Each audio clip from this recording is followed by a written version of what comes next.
Hello class, today what we are going to talk about is rotations.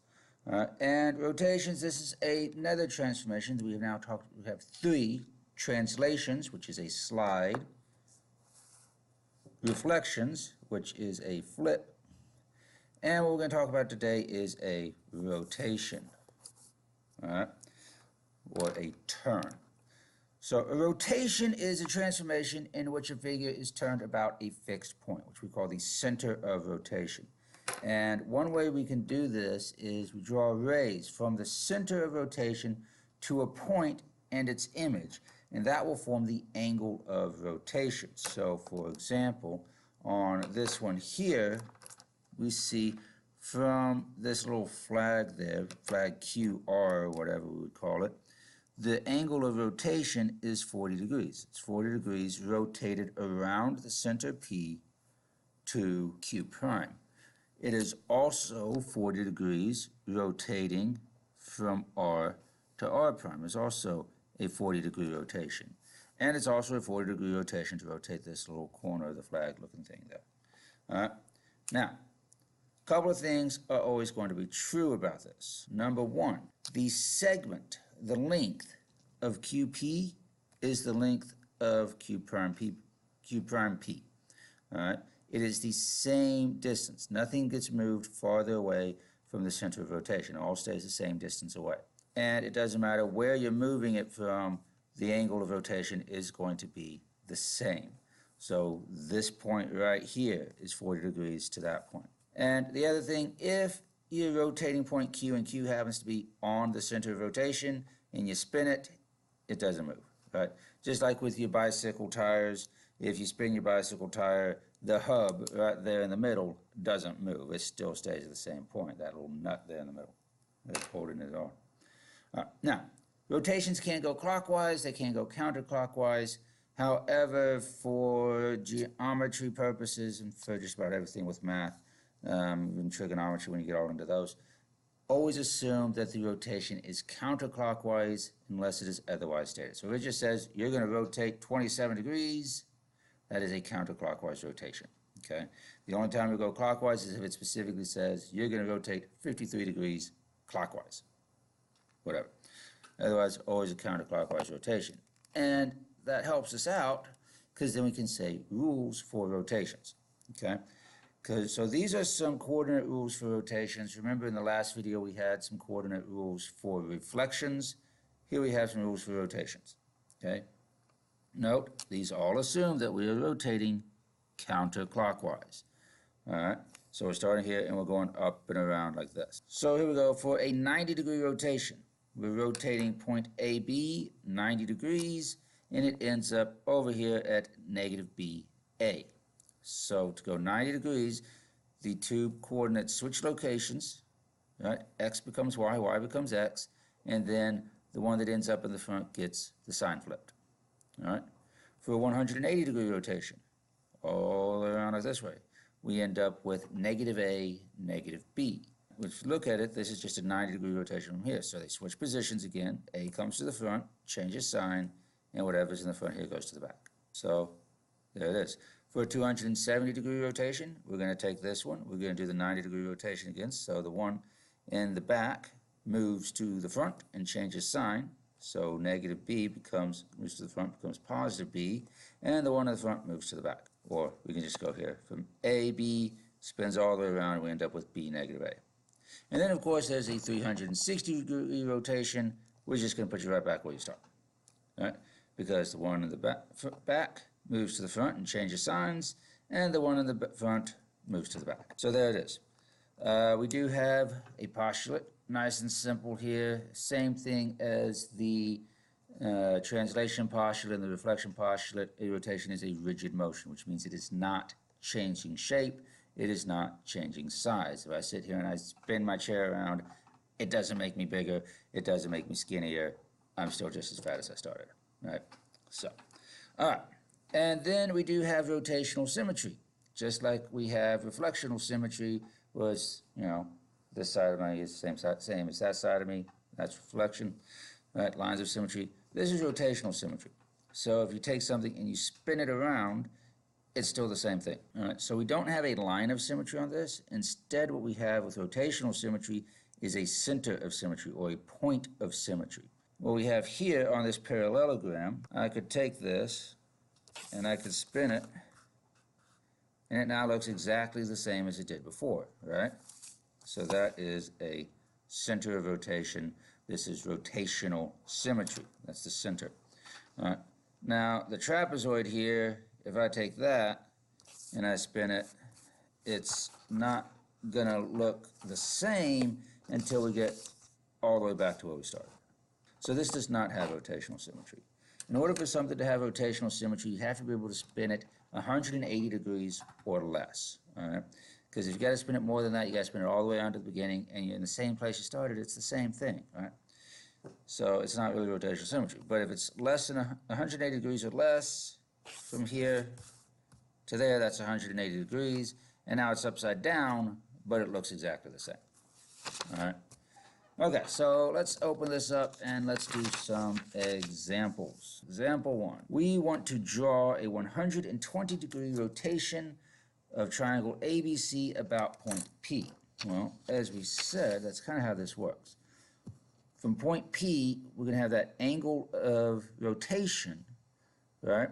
And every point gets moved that same angle of rotation around point P. So what we're going to do, we're just going to start with, we'll start with point C because it's the closest, so why not? And we have to have a ray, because if we want to do some rotation, we've got to have something to measure from. So we're going to draw a ray from point C through point P, through our center of rotation, right, like that. And now we are going to measure 120 degrees. Now, which way do we do it? Do we do 120 degrees this way or 120 degrees that way? Well, it doesn't say, does it? And if it doesn't say, then we are going to use counterclockwise rotation. So we're going to go up this way. So we center our protractor on the center, there on the vertex of our angle. We line this 0 up right here, and now we're going to go 120 degrees. That is obtuse. It's more than 90, so we're going to go past the 90 to the 120 here. We're going to put a little dot. All right. And I'm going to draw a ray through this. And I'm going to draw it probably bigger than I need it to be, but there it is. And here's the thing, though. It has to be the same distance, right? I know it's going to be somewhere on the line, but where? So let's find out. Right there. All right, we line it up. And so now I'm going to do this using construction kind of things, sort of, not really, because I am measuring the angles. And so right here is C prime. Now we need to do the same thing with A and B. So first I'm going to draw a line from, give me a ray to measure, 120 degrees. And now how long do we need it?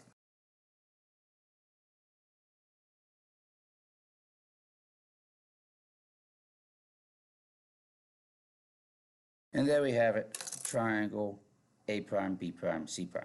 And every one of these is a 120 degree rotation. From AB to A prime P is 120 degrees. From BP to B prime P is 120 degrees. All of these angles are 120 degree angles.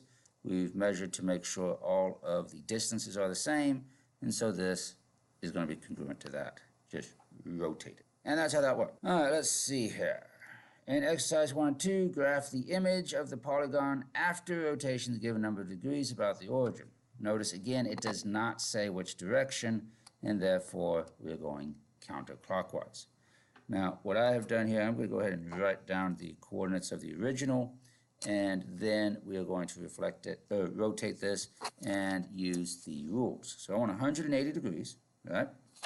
And so that means we want to do 180. There it is, negative A, negative B. So I'm going to jot that down up here real quick. This is going to be negative A, negative B. So that means my new coordinates, J prime, see, they don't switch places, they just all switch signs. So negative 2 becomes positive 2, positive 4 becomes negative 4. So let's see, negative 2 becomes positive 2, negative 4. Pay attention to your scale. Notice we're going up by 2's. All right. So that is J prime, right there. K prime, negative 5 becomes positive 5, positive 1 becomes negative 1. L prime, negative 2 becomes positive 2, and negative 2 also becomes positive 2. And M prime, positive 1 becomes negative 1, and positive 1 becomes negative 1. And there we go. We now have polygon J prime, K prime, L prime, M prime, not J, K, L, M prime. J prime, K prime, L prime, M prime. So what I would like for you to do, pause the video real quick, do the 90-degree rotation of triangle TSR, use the rules on the other page of this, and see how you do. So you are back. Let's see, I have the the points written down so I can do this without actually trying to do it on there, just do the points. Much easier to do this with the points than trying to do it on the picture. So a 90-degree rotation, we go from AB to negative BA. So this is going to be negative BA. So let's see, T prime, first I want negative B, so that means I'm going to take the 1, move it to the front, change the sign, so that becomes negative 1 in the front, and then A, whatever it is, moves to the back. So negative 5 moves to the back, it just stays negative 5. That's S prime. The 5 moves to the front and changes sign, and the negative 1 just moves to the back. And then we have R prime. The 0 moves to the front and changes sign, but negative 0 doesn't mean anything. So it's still just 0, and then the negative 4 moves to the back. And then we plot the points. And there we go, we now have triangle T prime, S prime, R prime. So not too bad. You just use the rules, you plug it in. No big deal. So let's complicate it just a little bit. Right? That's how we do it. We start off easy, then we complicate things. So in 3 and 4, we want to graph the image after the composition, which means what we are doing now is more than one transformation. We're going to do a couple of things, and so we do them all at once. First, again, let's write down the coordinates that we're starting with. So first it was just segment MN, we just have 2 points. That makes it a little bit easier. So that's the original, and we take these in order. With the glide reflections, it didn't really matter what order you do it in. With rotations get involved, it matters. You'll end up in totally different places if you do them in the wrong order. So let's not do that.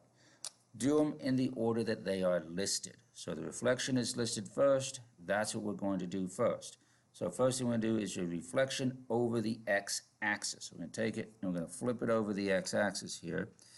If you remember, the reflection over the x-axis, the x values stay the same because we're not moving side to side, we're just moving up and down, right?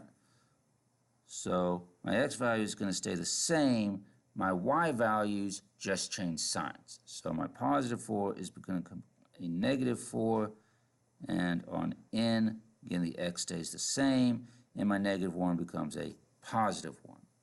All right, I'm just going to plot these points. I'm not going to connect them. So this n becomes negative 1, positive 1. That would be right there. And m comes down here as negative 4, negative 4. Right there. All right, so you see it's just a reflection there. And that is m prime and n prime, but that's not what we want. We don't really care about those. We just need those to get us to the next thing. That's not our answer. Our answer is what we do after we take the m prime, n prime, and we rotate that 180 degrees about the origin. So let's check the rules for that again. 180 degrees is negative, where are we at? There we go, negative A, negative B. All right. So this is going to be negative A, negative A, negative B. And just go ahead and jot this down, it doesn't hurt. This is A, negative B. All right, so here we go. We're changing m prime, so we have m prime prime, and they keep position, everything stays in the same place, we just change the signs. So negative 4 becomes positive 4, and negative 4 becomes positive 4. All right. N prime prime, negative 1 becomes positive 1, and positive 1 becomes negative 1. So let's plot these. We have positive 4, right there. That is m prime prime. And we have 1, negative 1, right here. That is n prime prime. And there it is. That is the solution. So not terrible. A little bit more complicated because we have more than one thing going on. So what I would like for you to do now, pause the video and see if you can do number 4. So we've got our points in there. Let's see how you did. So the first thing we're going to do is a 90-degree rotation about the origin. So let's take a look at the rule for that. 90-degree rotation about the origin. We have negative BA. So let's put that right here. This is negative BA. So m prime, negative b, so I'm going to take the one on the back, move it to the front, and change signs. So negative 1 moves to the front and becomes positive 1. And then just a, whatever is in the front, so negative 2. Negative 2. There we go. And then n prime, number in the back, moves to the front and changes signs. So 1 moves to the front, becomes negative 1. And then a, so the 3 just moves to the back. And let's go ahead and plot that. So that would be 1, negative 2. Right here, m prime, and negative 1, 3, so negative 1, 3, right there, that is n prime. All right, and I'm not going to connect them because I'm doing some other stuff, and I don't want to get my thing all messy with extra stuff. Okay, so now, that's our 90-degree rotation. We're going to translate this, and this is the things we're going to do to it. So m prime prime, we're going to take x plus 2, so 1 plus 2 is 3, and y minus 3. So negative 2 minus 3 is negative 5. All right, n prime prime, or double prime if you like, x plus 2, so negative 1 plus 2 is positive 1, and then y minus 3. So 3 minus 3 is 0. And there we go. So like so. All right, and there it is. Not too bad, right? Just take it one step at a time, and everything is good. All right, let's take a look at 5 and 6.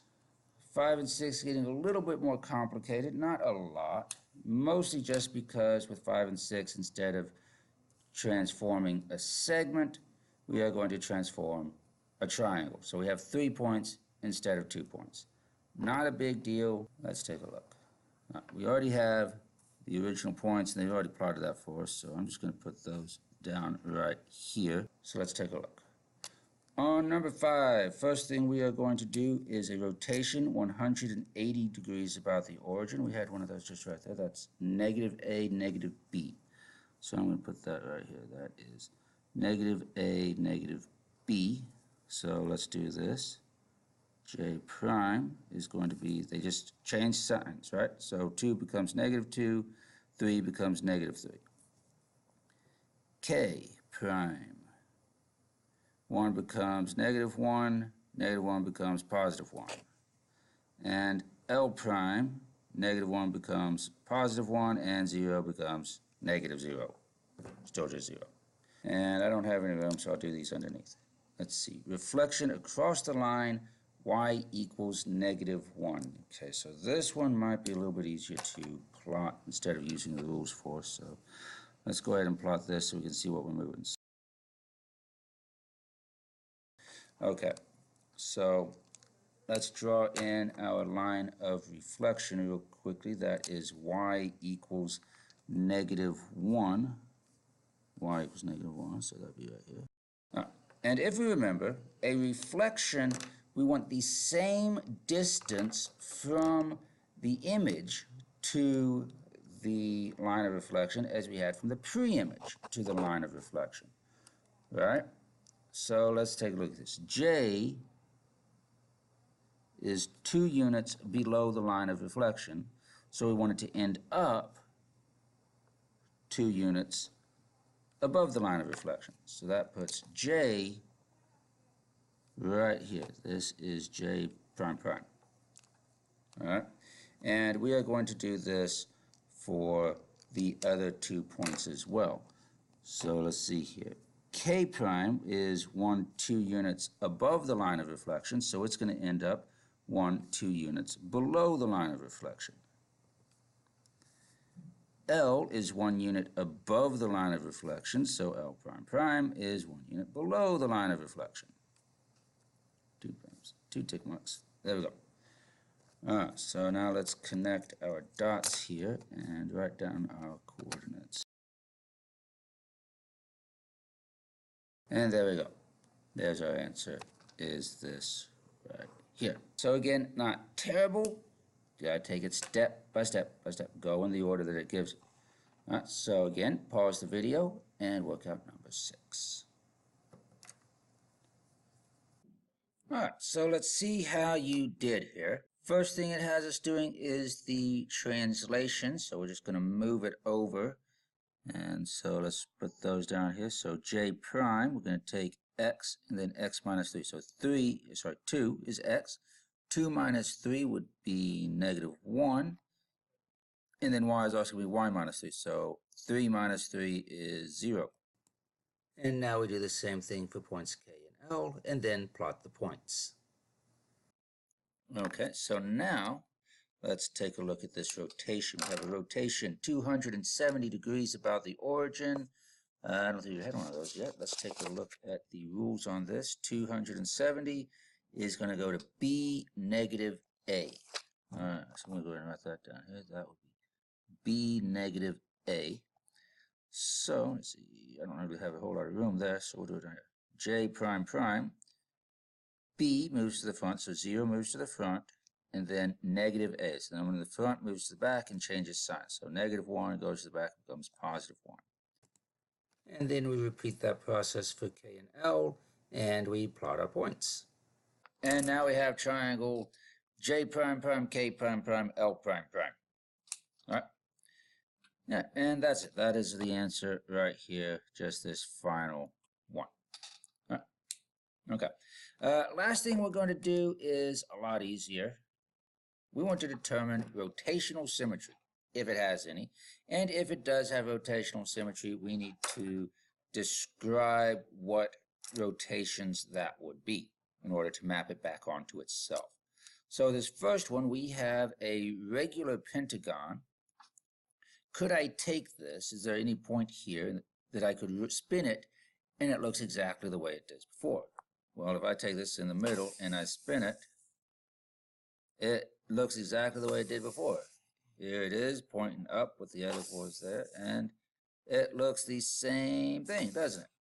So this does have rotational symmetry, because I can take this and I could take that one and I could rotate it to there, and everything's going to look the same, right?